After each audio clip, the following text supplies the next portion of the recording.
Se o cliente mudou tudo na obra, é porque ele mesmo não entendeu o que estava sendo aprovado no projeto. Me conta aqui se vocês estão gostando desse tipo de vídeo. Hoje vai ser uma outra pergunta que eu vou responder. Eu recebo várias perguntas lá no Instagram, então estou selecionando algumas perguntas para trazer vídeos para vocês. Então, se você é arquiteto ou algum amante de arquitetura que quer fazer uma pergunta um pouco mais extensa, né, eu abro a caixinha de perguntas lá no Instagram também, mas tem perguntas um pouco mais extensas que o pessoal me manda no direct, que eu prefiro fazer vídeos mais longos. Se você tá gostando, pode deixar aqui pergunta nos comentários também, né? Não precisa ser necessariamente lá no Instagram. Vou ler a pergunta aqui para vocês e depois eu vou responder. Então, oi, tudo bem? Eu admiro muito seu trabalho. Vou te perguntar, se puder responder, eu te agradeço muito. Já formei, já faz 6 anos, porém vejo que os clientes não me respeitam. Recentemente fiz um projeto. O cliente aprovou, adorou, mas na hora da execução o cliente mudou quase tudo. Como vou tirar foto do ambiente? Não ficou bonito para tirar foto. E esse não é o primeiro cliente que acontece isso. Para que ele me contratou então? Eu te faço a mesma pergunta. Por que ele te contratou então se ele fez do jeito lá na obra, né? Então vamos lá. Eu já passei por isso também. A maioria das perguntas que vocês fazem aqui, eu já passei perrengue, lascado. Às vezes acontece essa questão de alteração, mas eu vou explicar aqui a diferença de um e outro. Algumas alterações que acontecem, que é normal, por exemplo, projetos comerciais. Em projetos comerciais, normalmente a gente precisa fazer um projeto um pouco mais rápido. Acontece comigo ainda isso. Mas aí a questão não é erro de projeto, é questão de imprevisto na obra. Por exemplo, a gente faz um projeto e projetos comerciais precisam ser rápidos, até residenciais, dependendo da situação. E a gente ia quebrar uma parede no projeto. Só que na hora que foi quebrar essa parede, tinha um pilar no meio. E esse pilar não tem como ser removido. E aí o que a gente faz? Normalmente a gente ajusta no projeto, mas muitas das vezes quando não tem tempo, quando é projeto comercial, a gente improvisa lá na hora. Essa questão de alteração por necessidade, por imprevisto, algumas vezes elas são necessárias. Mas o que não é normal é você fazer um projeto e o cliente alterar tudo depois. Que às vezes ele altera por gosto dele mesmo. Eu vou fazer desse jeito aqui porque eu acho que vai ficar melhor. E assim, muitas das vezes não é culpa do arquiteto.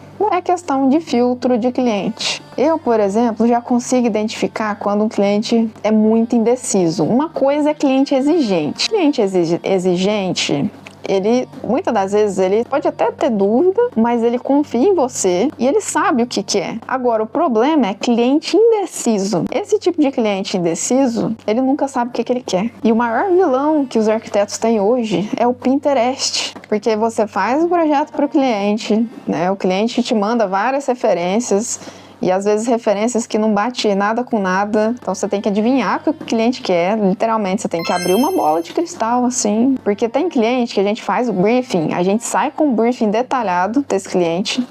Eu não pego cliente assim mais, tá? Mas eu já peguei alguns clientes que nesse nível de indecisão. Então, você faz o briefing com o cliente, nem no briefing ele não sabe responder o que ele quer. E tem cliente que sai com o briefing bonitinho, a gente entende o que o cliente quer, entende o cliente, quem é o cliente, qual é a rotina do cliente. Às vezes a própria rotina do cliente indeciso é bagunçada. Então esse tipo de cliente eu não pego mais. E como que filtra isso? Conversando na primeira entrevista. Na primeira entrevista, se o cliente vir, mas eu não sei o que eu faço, que dependendo da conversa, você já demite o cliente aí já. Então tem essa questão do cliente indeciso. E depois que você elabora o projeto para o cliente indeciso, às vezes ele até aprova. Só que aí depois ele vai rolar o feed lá no Pinterest, vai ver outras ideias e vai descartar o seu projeto mesmo.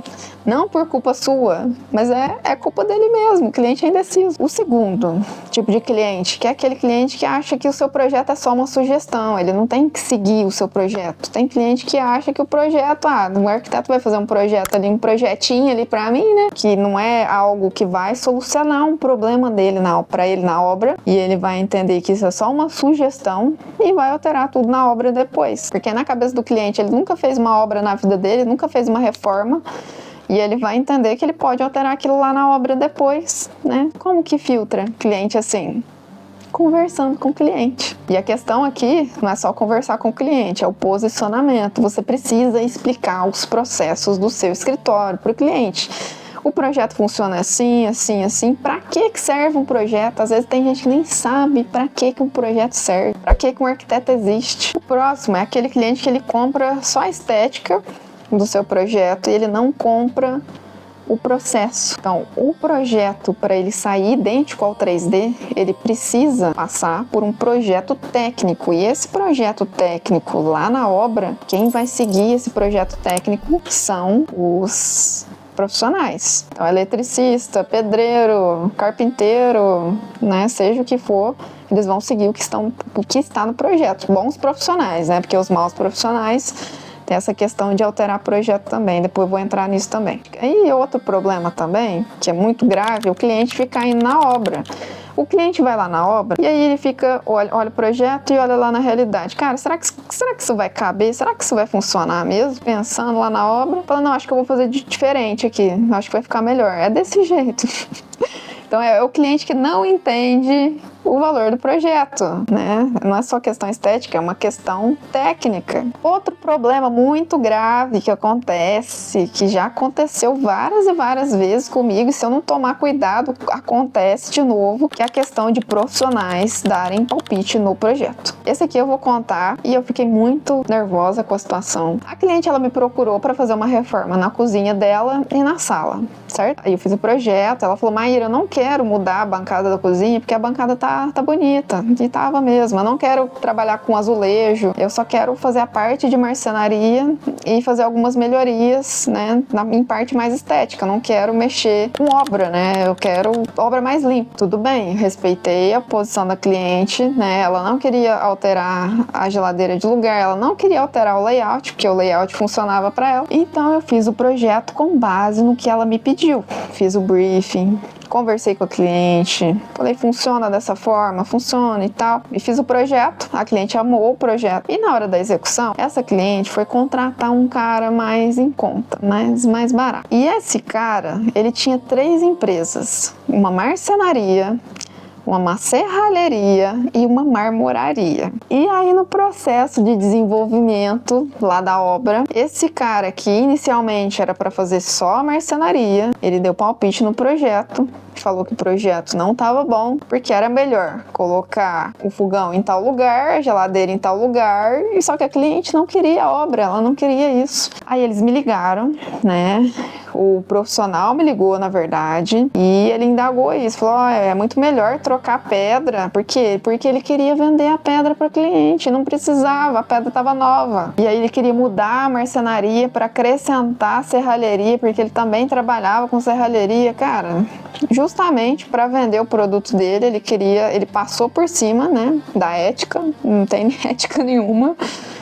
E nesse caso, a cliente acatou o que ele falou. E muitas das vezes o cliente, se ele não tem uma opinião forte, né, ela acaba cedendo pela pressão que o cara faz no cliente, justamente para vender mais. E o que aconteceu no final? A obra ficou um regaço, porque a mão de obra dele não era boa, a marcenaria ficou horrível, né, cheio de defeito na marcenaria. Trocou a pedra, colocou uma pedra branca para cliente, que ela mora numa chácara, e ela assim, é beterraba, é coisa que vai manchar a pedra. E a cliente acabou que arrependeu da alteração feita lá na obra. Deu pra tirar foto? Não deu. E isso acontece, e não é erro do arquiteto. E aí é uma questão de ética que os outros profissionais têm que ter com os profissionais. Se não tem ética, não é um bom profissional. E o próximo, sim, é o erro do arquiteto. O arquiteto que não se posiciona, o arquiteto que não explica para o cliente como que funciona.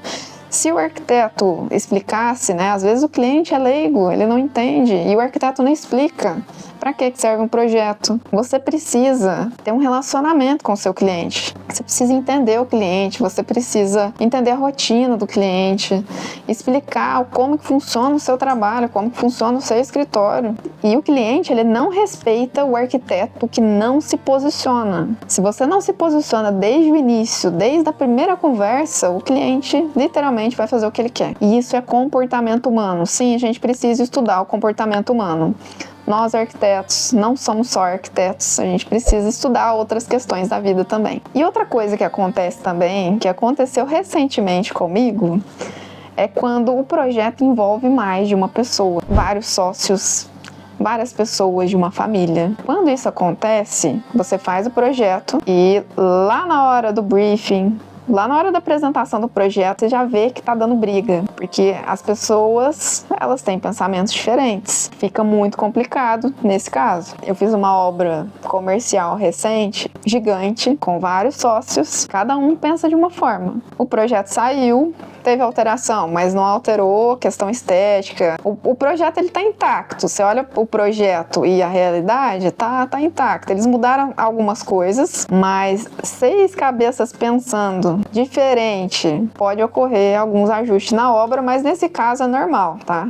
O que não é normal é esses casos anteriores que eu passei para vocês. Então, a arquitetura, ela é decisão e cada decisão tem consequência, inclusive a de não se posicionar. Então, se posicione, treina no espelho, fala com firmeza, porque se você falar mole, se você não se posicionar corretamente, o cliente vai fazer o que ele quer, inclusive fazer outras coisas além de alterar o projeto.